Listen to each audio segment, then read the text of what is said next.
I'm Dr. Shiloh. And I'm Dr. Scott. And this is LA Not So Confidential, the forensic psychology and true crime podcast. Each week, we explore the intersection of psychology, the criminal justice system, and entertainment. Today, our episode is a true crime documentary review on the film Long Shot.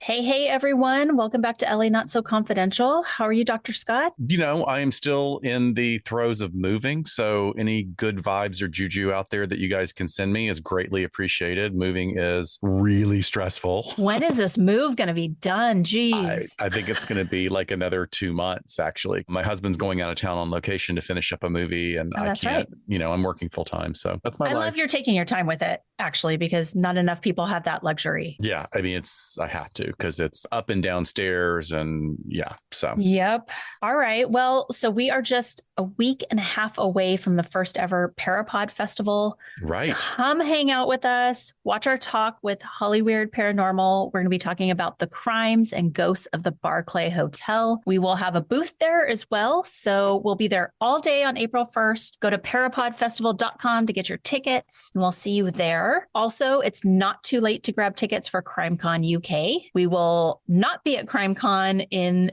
the US in Orlando this year. So this is it. Folks, I'm so sorry, but we can only deal with one crime con each year. Yep. It's a big deal. Like that one last year was a great experience, but damn, it wore me out. That's Vegas for you. Yeah. So come across the pond with us. Let's share a pint. I've got my pubs all mapped out that I'm going to hit up, and get 10% off your tickets with the promo code CONFIDENTIAL. And you'll get those over at the CrimeCon UK website. Yeah. If there's any way you can make it, or any of our wonderful guests over in the EU that are going to head over for CrimeCon, definitely let us know. It'd be great to meet up with you guys. And on our most recent episode, 132, we focused on the subcategory of mass killers called family annihilators. And this is defined as the act of murdering an entire family. The aftermath of these crimes can leave a community reeling with shock and disbelief, in the stark contrast of what are many times perpetrators who are viewed as responsible parents and even outstanding members of the community. Many times these horrific crimes are associated with financial or emotional strain, mental health problems, or revenge. And they use methods that are rarely subtle and are predominantly violent. We touch on a few well-known cases that are recent in the news, as well as some more obscure examples. So please check it out when you get a moment. Absolutely. So hopefully we are bringing something a little lighter today. But first, before we get started, we need to talk about what we're watching or what we're listening to this month. So I am still in a bit of a rabbit hole. I binged a whole other podcast on Havana Syndrome. Oh, right. Thanks to one of our listeners, Judith, who is, I would say, more obsessed. I would say as obsessed with this now that I am, but she's definitely done more research. So it's called The Sound. It's very good. I think I'm still as confused and uncertain about what the hell's going on or was going on with all of that. But it was done very well, and it was different enough from the other podcast, Havana Syndrome. Right. Put out by Vice, that I think it's worth a listen if you're at all interested. They talk to different people. They take a little bit of a different academic angle. So it was nice. I also listened to the 6-part series from Behind the Bastards of the History of the Illuminati recently. Oh, cool. So I'm kind of on like this conspiracy trip, I guess. Right. Just wanting some different out there stuff, but it was done really well, as all their stuff is. As far as watching, I did go back and watch our documentary we're talking about today. And then I started the Netflix documentary about the missing Malaysia flight, MH370, which is because it links over from ours. Like if you finish Long Shot, it goes right into that. And I had to click it off because I was like, I don't even have time to get sucked into that. Do not watch it before you're about to get on a flight. I'm so glad I'm not flying anywhere for like a month and a half. Yeah. Yeah. What about you? So I, like to cleanse my palate with a lot of fictional stuff, but unfortunately, the fictional stuff that I listen to is like really challenging. The stuff that I watch or listen to is pretty challenging. Severance is an Apple TV with the most amazing cast and the most amazing concept and the weirdest, quirkiest humor. And yet I think that there's something very incredibly poignant about it that I really highly recommend. The Last of Us, which is just off the hook. Great. I finished watching. I felt like nothing could live up to episode 3. And I was like, Dan, I'm like, no more zombies for for me. I'm just done. Yeah. So it's good. It continues to be good. It does. It really does. And if anybody's out there that is willing to start a letter writing campaign for Nick Offerman to be nominated for an Emmy for his one episode performance, I just think I actually had to stop that episode in the middle of it because I had to like take a breath just for some of the moments he was making as an actor. I thought they were really amazing. And of course, The Mandalorian season 3 is back with the best little puppet in the world, who is Grogu is back. It's such a good story. And of course, Pedro Pascal is like, his star is rising right now. And you're just riding that Pedro Pascal train right now. He is so adorable. Like, and he's just enjoying it. He just, he puts off this vibe like he's a really good guy. So please don't have any like frozen bodies in your freezer, Pascal. Please, I appreciate it. Pedro, no. Yeah. And then of course, this gem of the documentary that we watched today, I actually watched it twice through, one on regular speed and then one on one and a half to like make sure that I was getting all the things. And we're going to talk about why this is such a good one, because it's really a good one for a number of reasons. But like, I think this is one, and I like it for different reasons that I like other ones, but we'll get back to that when we get into the brain scores. Well, let's get into it. So this month's documentary review is on Long Shot. It's directed by Jacob Lamendola, and it was featured at the Telluride Film Festival in 2017. The same year, it ended up going to Netflix. Pretty impressive Rotten Tomatoes scores here. We have 89% and then 84% for the audience score. So pretty high for some of the documentaries we've reviewed thus far. So let me give you, or start giving you, a plot synopsis on this if you haven't had a chance to see it. And even, I mean, we're going to be giving a lot of spoilers right now, but even if we give you spoilers, I guarantee it will be the best 40-minute investment because it's very short, so watchable, really good. But this documentary, Long Shot, is really tightly told. It's very engaging, and it really illuminates the power of persevering and being dedicated and focused in charges that are false or charges that are incorrect. It's riveting. It's told in this tight format that revolves around a man named Juan Catalan. He's wrongly accused and jailed for a murder he did not commit. The filmmakers capture the intensity of this completely emotionally charged journey, and it takes the audience through the ups and downs of Juan's fight for justice, as well as allowing for actually a few humorous and very many poignant moments. It's a quick watch that is actually worth watching a couple of times at least to really get how much was at stake, as well as touching on some real injustices in the system. Yeah, I think even though this was the second or third time I've seen it, I teared up today watching it more than I had in the past, I believe. So definitely worth it. Yeah. The production utilizes interviews with key players in the case, including Juan himself and his star-level defense attorney, to lead the audience through evidence seeking that is just incredible. I mean, it could be called One in a Billion as well as Long Shot, but absolutely, that's not really a sports reference. So the title is just great for this. But I want to take a little moment to talk about why this is my all-time favorite documentary, which I'll reiterate a little bit at the end. When you have a documentary that opens with this wide camera shot sweeping over the blue seats of Dodger Stadium with Vin Scully's voice. I mean, longtime Dodgers announcer, legendary Hall of Fame broadcaster, literally the voice of an angel. Rest in peace, Vin Scully.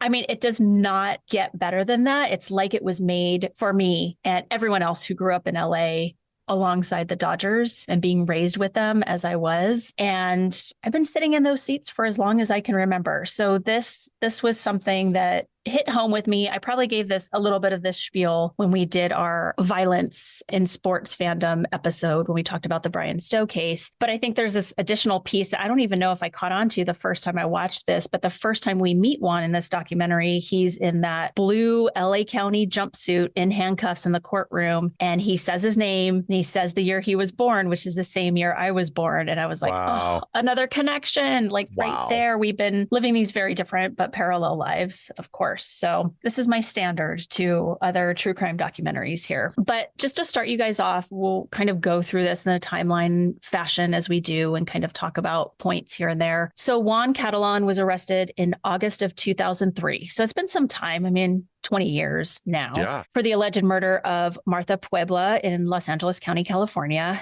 And just a few days prior to Martha's murder, Juan had attended a court hearing for his brother, and Martha, this murder victim, had testified, and the prosecution had put her up there to testify against his brother. So Juan and his family, his brother, they grew up in LA. It sounds like probably the Valley. He says like north of LA, and there's some Valley references a little bit. And his brother Mario was definitely involved in crime. He talks about how that was happening early on. You know, he would notice when he would start bringing home stolen goods as a young teen. And then Juan does talk about this one incident where he starts to get wrapped up in those shenanigans. And he was the getaway driver for his brother and his friends in some sort of crime and gets busted for it. And they don't really talk like, you know, what happens. He says, basically, that was my first time seeing the inside of the jail, and I knew I never wanted to see it again. Right. And then you get this idea that he kind of goes on the straight and narrow from then. So Juan provides this background of,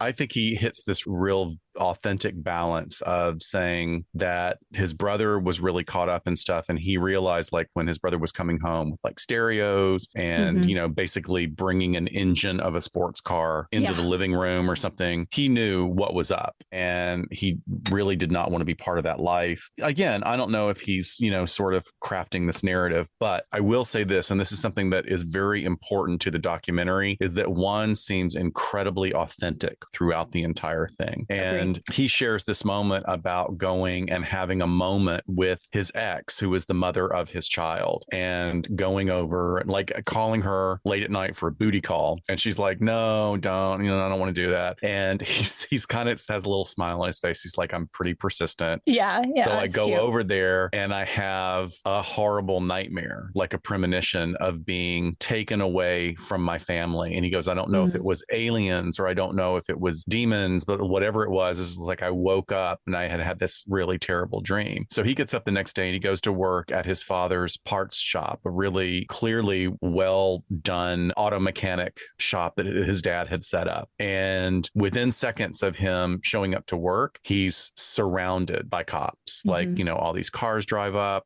they take him, and he is immediately arrested for the murder of Martha Pueblo. And his brother now had been arrested for another murder. And Martha had never identified anyone in court. Like, she went in and she could not make any identifications on anybody. But immediately when she is brutally gunned down, and that's one of the other things that they do really well in this documentary, is it's juxtaposing these flash cuts of being at Dodger Stadium, along the same timeline of what's happening to Martha. And there's this back and forth that is really riveting, actually. And it's reported, there was an eyewitness there on site, that Martha had come out of her house at 10 o'clock at night. And her words that were heard was something like, don't do this. You know me. Don't do this. And then a shot rang out and she was killed. And there was one eyewitness that allegedly was able to identify Juan in the, you know, in the middle of the night, basically in the dark, was able to see Juan enough to both identify him in a photograph and give the police artist enough information to do an artist rendering.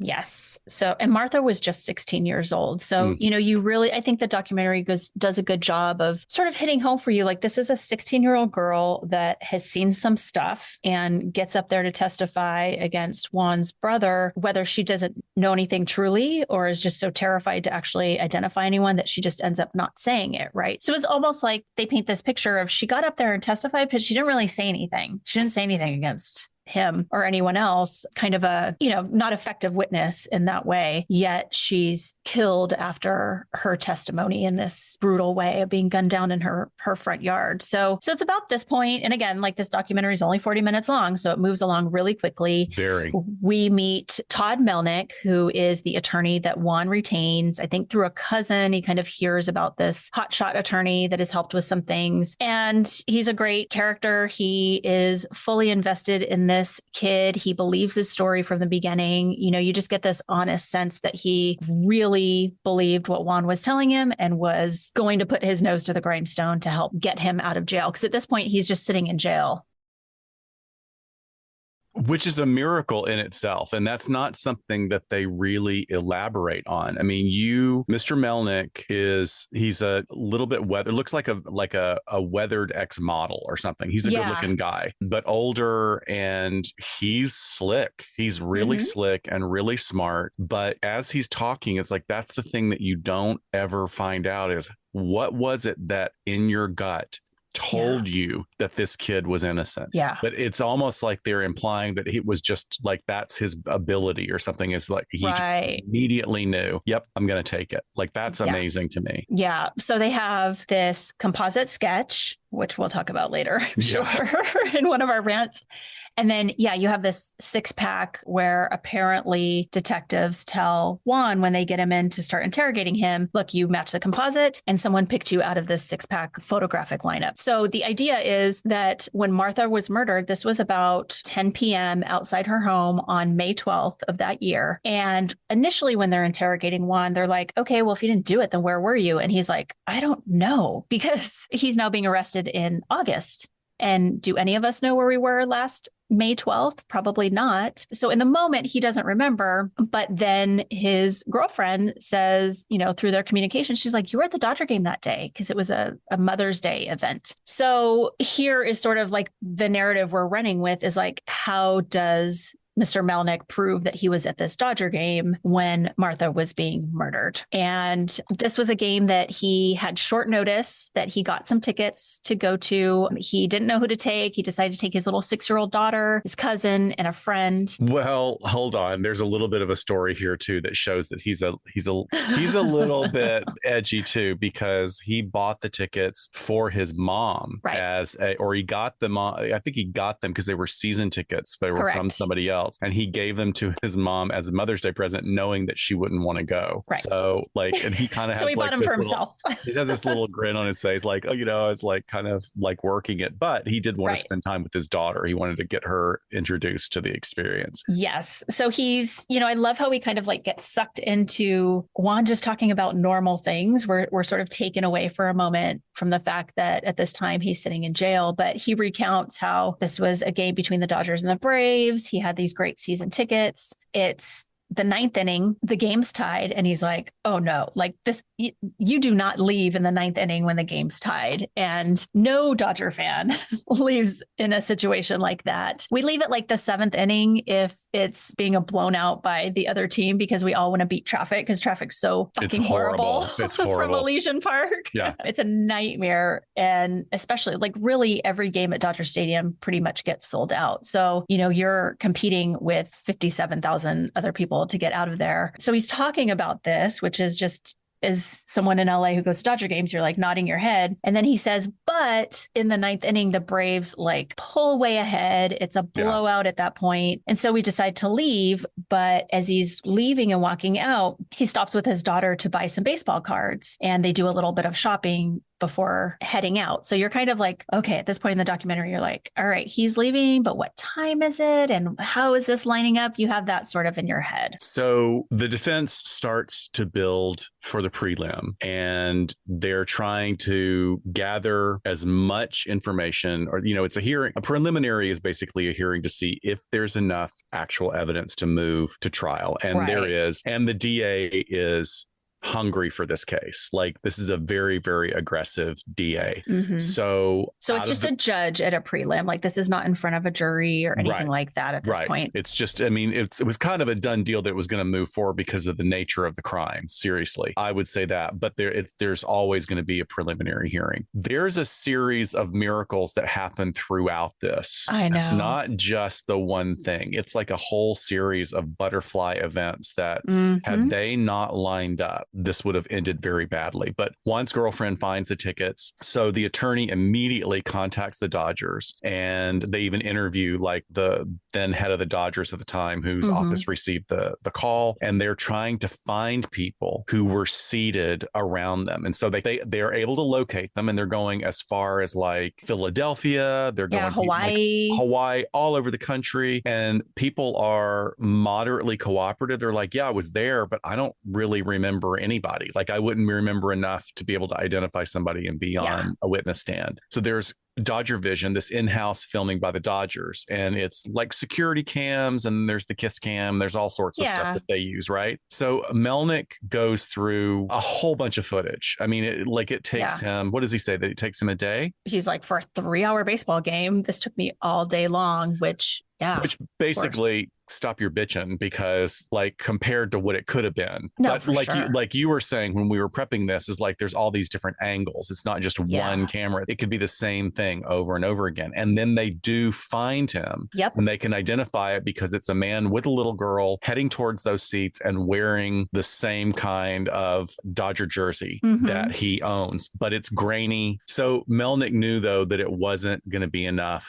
So he keeps digging for more. And then it switched to a cut of Juan talking about his time in jail. You know, he was moved to Supermax. What is, like, technically in the county jail, what does that mean? Because I'm sure it's just, I think of Supermax as like, you know, Florence, Colorado federal prison. But for murderers, is there a certain section that they kind of put them in, since this is just sort of holding? Well, look, I want to be very careful about saying this. I mean, he wasn't saying that he was at Men's Central Jail. He was saying he's at Supermax. So even though they keep showing pictures of Men's Central Jail. Right. So there is a county facility that's a men's jail extension called Pitchess, and it's it's up the mountain, basically. And it's much smaller than it used to be. At the time he was there 20 years ago, it was a bigger facility, but they started kind of phasing it out. And jail is not pleasant, especially if it's not, you know, if you have a mental health condition and you're sort of in the area for people with mental health conditions, it may be a little bit easier. But, you know, Men's Central Jail and being up there in the High Valley, it's not pleasant.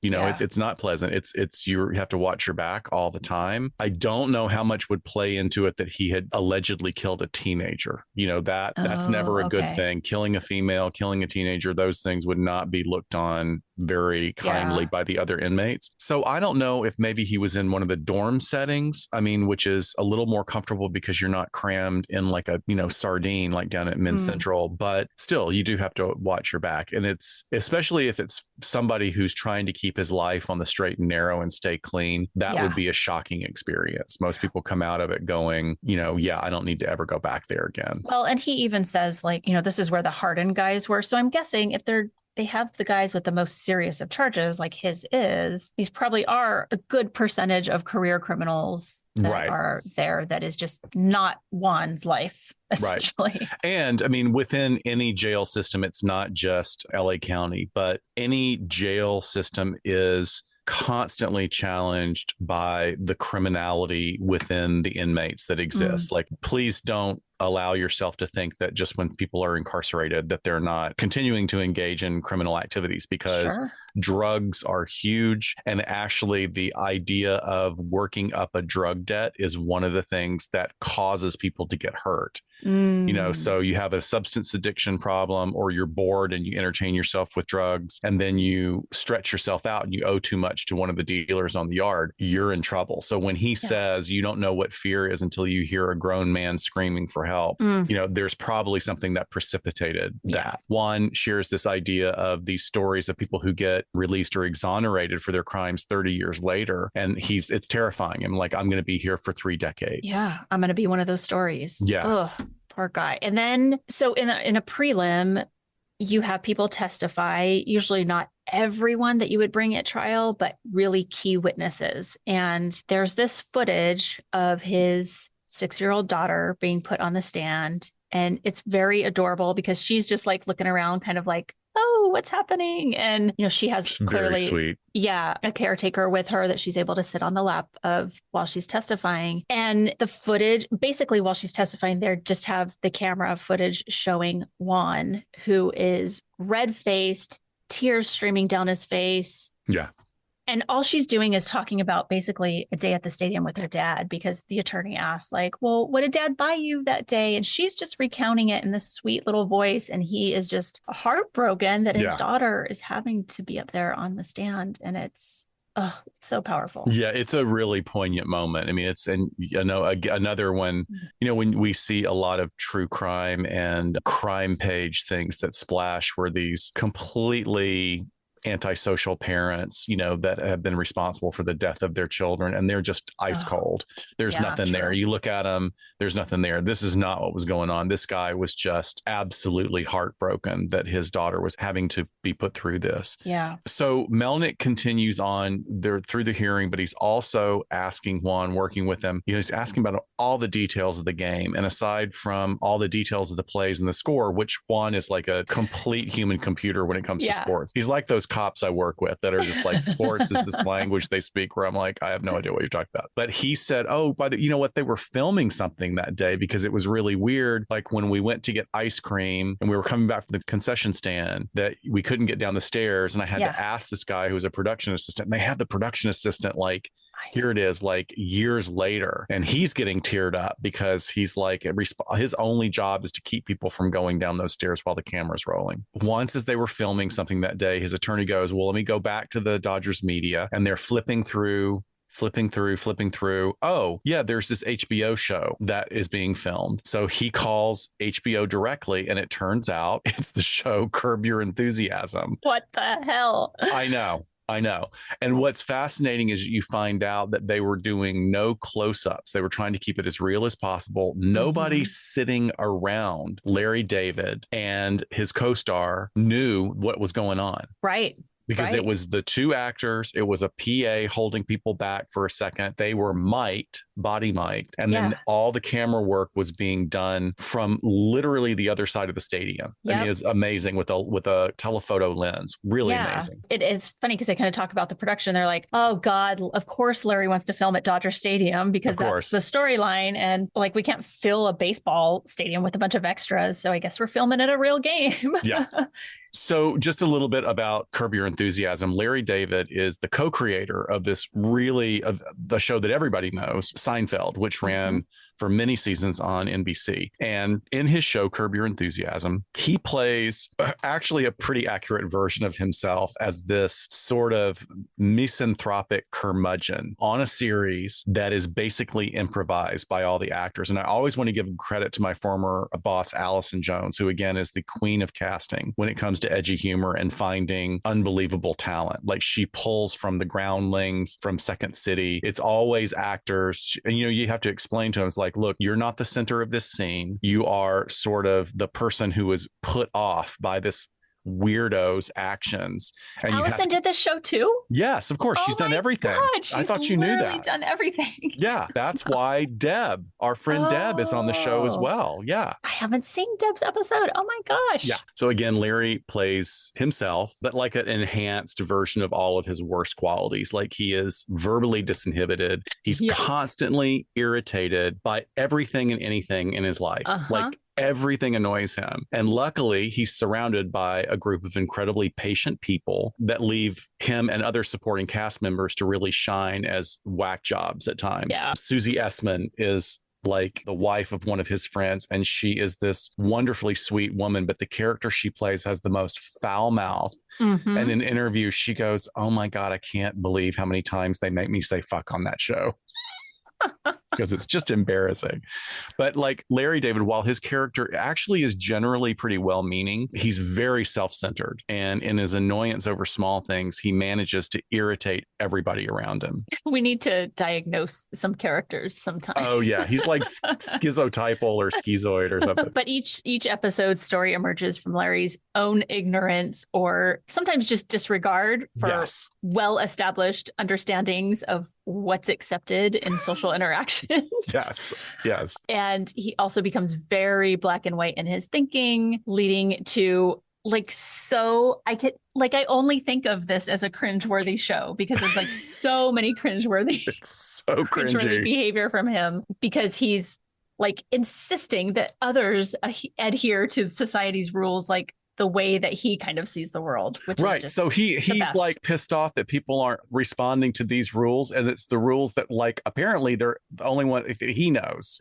He'll get into arguments with chefs of like, your sauce is a little too saucy. Like, what does that mean? And how dare you not see it my way? Yeah. Right. So the series is now run intermittently for 23 years. And in August 2022, HBO renewed the series for a 12th season. So anyway, you can catch all this on HBO and we'll let you know exactly what episode 2 see that weaves into our documentary today? Yeah. So the great thing is that right slap in the middle of this documentary, it suddenly does a cut to weirdo Larry David on camera. Perfect that he's there. So strange. The episode itself is called The Carpool Lane. It's season 4, episode 6. And the whole setup is that Larry is a huge Dodgers fan. He's going to Dodger Stadium and the traffic is so bad that he's like, well, screw this. I'm by myself. The only way to get there would be in the carpool lane and I can't. So he pulls off and he picks up a sex worker. Yep. And he's like she comes over to solicit. Yep. And he's like, oh, wait, I could put her in the carpool lane. So you can see the wheels so turning. Sweet. The way she plays the character is absolutely so sweet. She's it's hilarious. Wonderful. We'll put a link to the IMDb page for that actress. She's so great. And get this, the actress playing the sex worker is Jackie. And she's adorable and engaging and tottering around on these huge heels up and down those steps at the stadium. Like matching him, verbal hit for hit. Oh, absolutely. Like she is they're going back and forth. It's just great. Well, but back to the documentary, Juan happens to be sitting where they shot a short scene in which Larry goes down to talk to a friend. So Juan's daughter had asked him for some candy or popcorn or ice cream or something. Mm-hmm. And when they come back together, the PA lets them go through to walk down to return to their seats, even though the tape is still rolling. And he wasn't supposed to do that. Right. He was supposed to hold everybody back. And just for some reason, he said, that's the kind of thing. Then when they're interviewing him, he says, that's the kind of thing that would get you fired. Yeah. But I just did it. Yeah. He's like, I'm just like, I was this dumb PA. And so, you have all of these heartbreaking and lovely things kind of coming to a head, I think, at this point. And what they do is so beautiful because it's like the documentary almost goes silent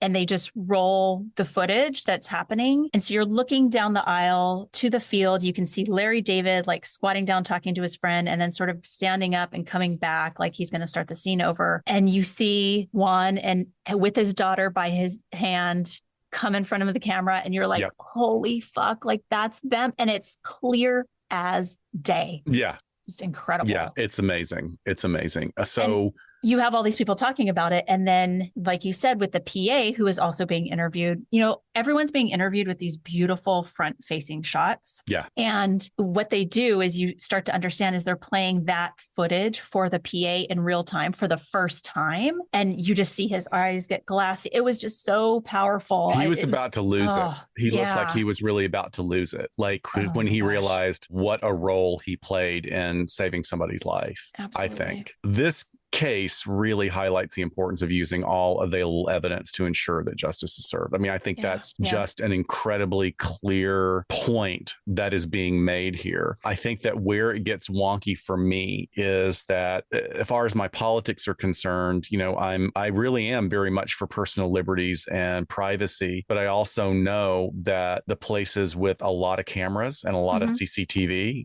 are able to track criminals in action. Yep. And so if we could also use it to exonerate people, then even better. But what's interesting is they do the DA going back. She is quite a formidable individual herself. She's got a nickname called the Sniper because she had gotten so many death penalty charges. She is still asserting that although it says that he was on the tape at 9:10 p.m. at the latest, he still could have left after that and committed the murder at 10 p.m. So they had to look for more evidence, which is absolute bullshit.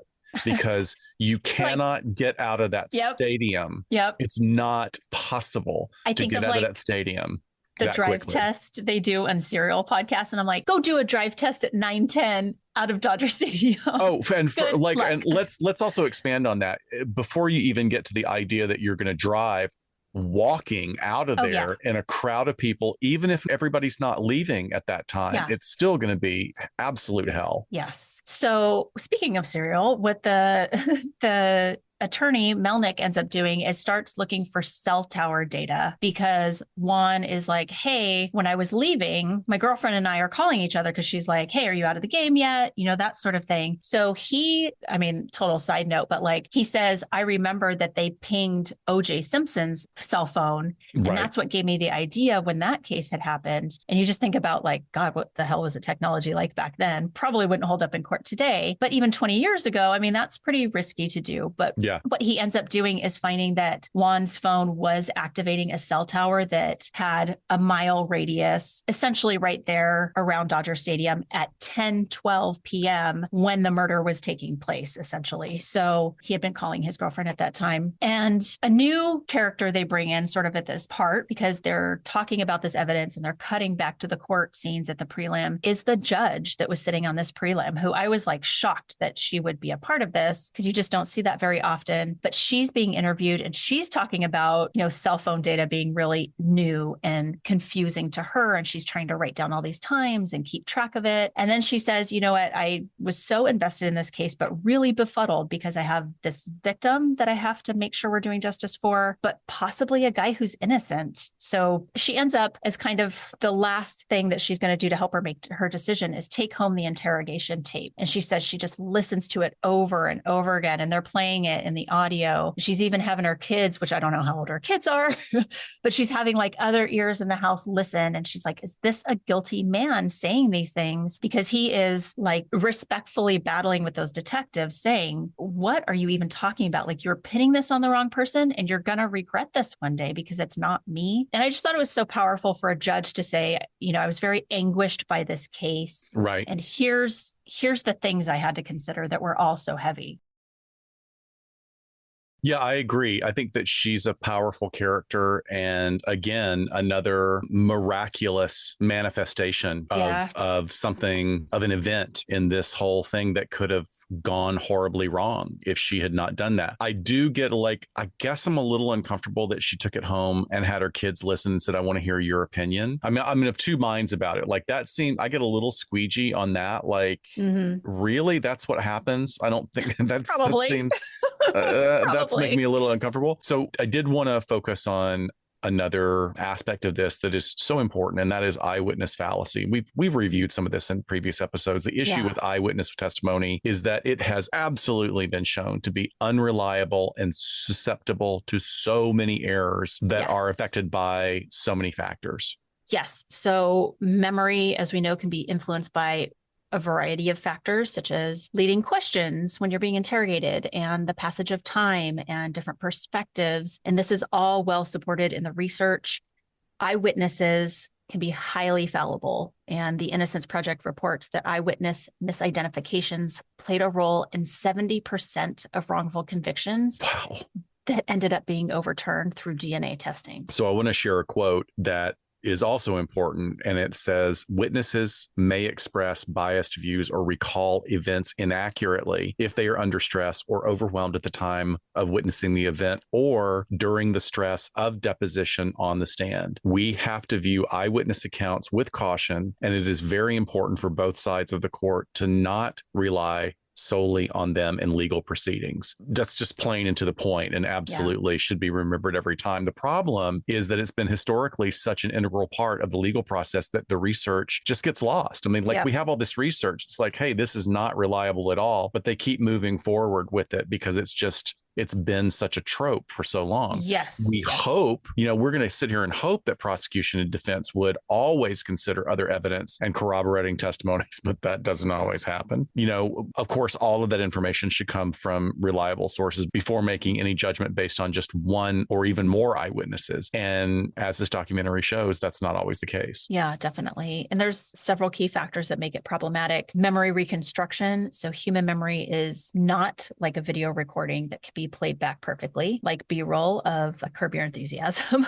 Right. A more accurate description is that memories are actually reconstructed from fragments of what we saw. And more significantly, in the legal system, memories can be altered by questioning or discussion of the event or seeing media reports about the event. All of this starts seeping into your head and then starts reconstructing perhaps what you think you remember. So eyewitnesses may not remember events exactly as they occurred, and even more problematic, may even develop false memories or memories that are just sort of filling in gaps over time.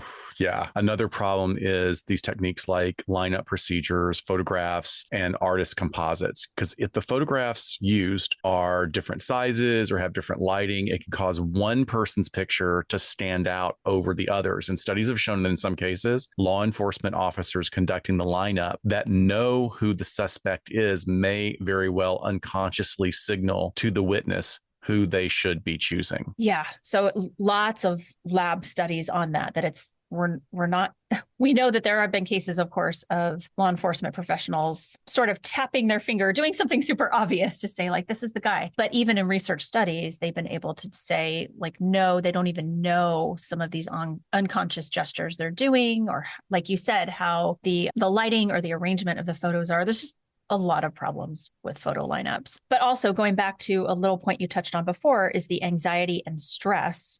So emotions can absolutely alter a person's perception of what they saw, and this will lead to inaccurate identifications or inaccurate testimony.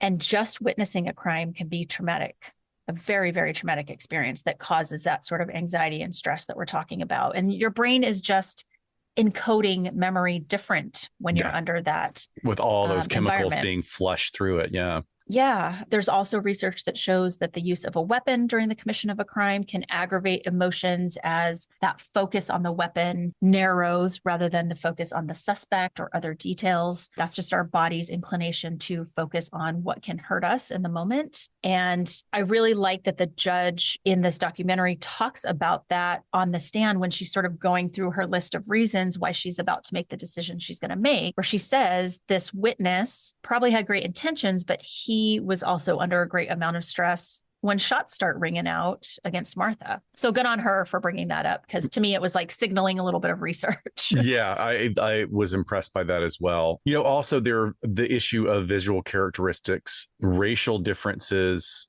in the makeup of everyone involved, the investigators, the alleged perpetrators, the victims, that can all work together to affect identifications. And without going too much into it, I don't want to go on a full rant, but one of the things that pops out to me in this documentary is they show a set of photographs, artist composite, and then our alleged perpetrator, Juan. Yeah. And to me, I'm a white guy working in a very integrated and diverse work population. So maybe my exposure over the past 20 years of working with people from different backgrounds, different cultures, allows me to recognize it. I don't think any of those photographs look like Juan. You know, just because somebody's got a short haircut and a mustache. Right. Like the face shapes were different. The eye shapes were different. The lip shapes were different. And I think that he was picked because of the proximity to his brother. I mean, I think it was just an easy thing to do. I think at the end, when they're doing the depositions on the detectives, they asked the detective, is it true that nobody actually picked him out of a lineup? You circled it and told him someone picked him out to sort of get him to admit guilt. Like, you know, police can lie in an interrogation, and there's all these like little tricks you can do. Like, you know, you come in with your evidence bag and put it down and be like, oh, we got your fingerprints. And that's one of the points that they make at the end, is that no one actually picked him out of that lineup. The cop circled it, wrote fake initials, and then said, boom, we had someone identify you out of this lineup. Well, however, I'm going to double down. I'm going to double down. I thank you for delineating that. But I also am going to double down that composite drawing was not the same person. So, it was also really badly done. Sorry. It was so bad.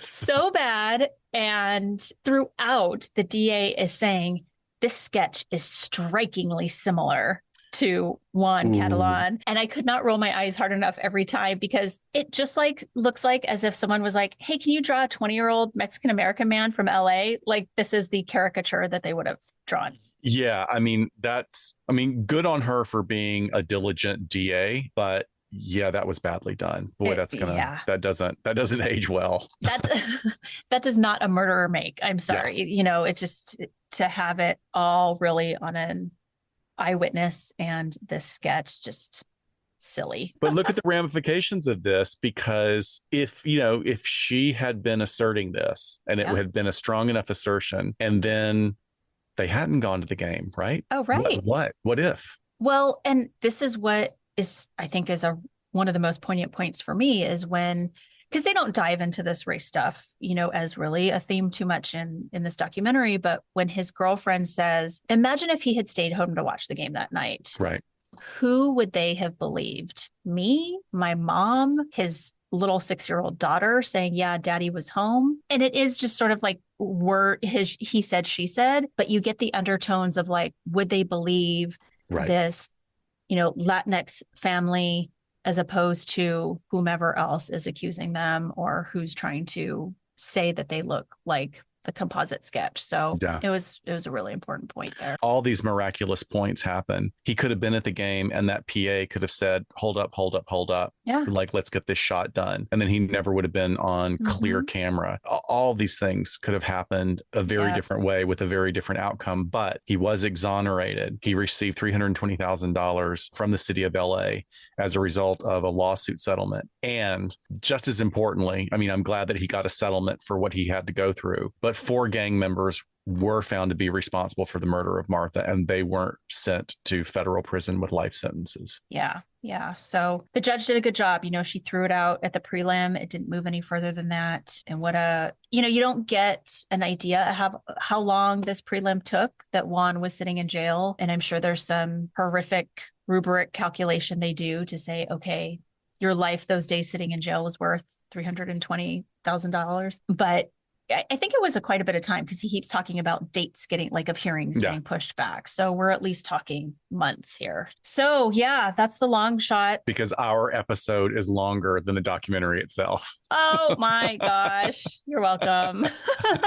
There you go, folks. There you go. So ratings. I mean, should be no surprise. I'm going to give it 5 brains. This is going to be my standard from which I rank all the others, even though I probably have another one in my mind that is a 5 brain worthy documentary, but so different and for different reasons. So what I liked about it, it's short. It's my jam, 40 minutes. Yes, I could do that. Just beautifully shot. And you get just what you need from every person interviewed. Yeah. There's not a lot of filler there, clearly. And they just had the key people.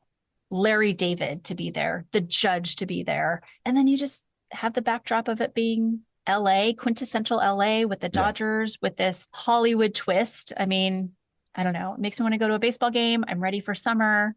I'm tired of this shitty rain we're having. It feels like Seattle. Oh, stop Los Angeles. I love hate it. Oh, it's wonderful and we need it and it's great.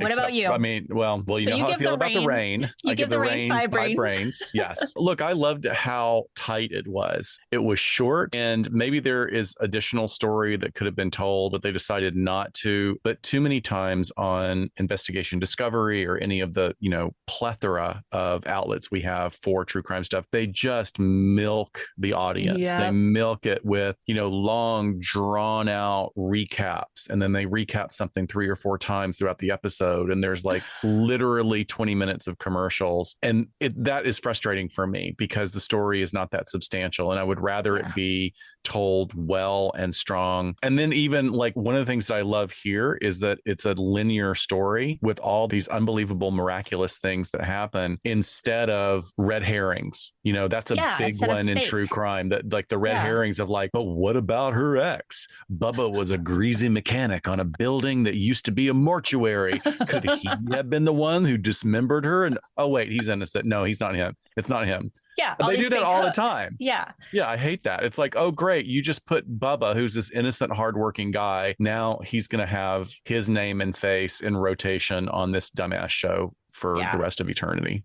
So anyway, how many brains? I gave it 5 brains. Yeah, definitely 5 brains. Oh, and at the end, because I was going to say, you reminded me, there's no reenactments in this. There's not like, that cheesy thing. But at the end, they show him and his now adult daughter sitting in their seats where they were sitting, just empty stadium, for some beautiful shots. So yeah, that was really very cool. So thanks, folks. This is like a really good one. We highly recommend it, even though we've basically given you spoilers for all of it. I highly recommend watching it. Let us know about your thoughts as well. And then also, if you're fascinated by stories like this that focus on just like a really minute moment in a series of events that change the entire storyline, there's a wonderful podcast out there. The episodes are only like 20 to 25 minutes long. It's called One Small Thing. Ooh. Really, really like it. So give it a shot. And thanks for checking in. We'll be back with another episode next week, as we always do, and with more news about our upcoming events. We have a couple of very exciting upcoming events that we haven't really shared yet, but we'll be talking about those more. Yes. All right, everyone. Thanks so much for sticking around. We'll have a bonus episode for you next week, and we'll see you then on LA Not So Confidential. Thanks, guys. Bye, folks.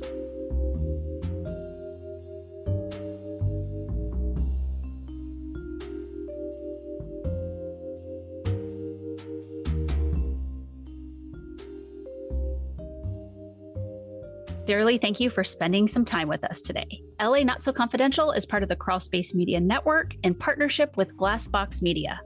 Each episode is hosted, produced, and written by Dr. Scott and Dr. Shiloh. Our post-production editing and sweetening magic is handled by the multi-talented Jason Usry of Ear Cult Productions. The LA Not So Confidential theme, entitled Cool Vibes Film Noir, is composed and performed by the talented Kevin MacLeod. He graciously allows us to use his music via a Creative Commons Attribution license. Please check out all of Kevin's amazing work on YouTube. All of the resources for each episode can be found on our website at www.la-not-so-confidential.com. You can find us on Instagram at LA Not So Podcast, on Twitter at LA Not So Pod, and on Facebook at LA Not So Confidential. Media inquiries and bookings are scheduled at alienistentertainment@gmail.com. Please join us each month on Saturdays at 4 p.m. Pacific Standard Time for a live streaming and very interactive broadcast on YouTube entitled Behind the Couch. Stay tuned to all of our social media for our live stream scheduling announcements. Subscribe to LA Not So Confidential so you never miss a new episode. Lastly, we would be honored if you joined our Patreon at patreon.com/LA Not So Podcast, so you can be the first notified about upcoming live events, social gatherings, and super cool swag coming your way. Thanks for listening, and join us next time on LA Not So Confidential.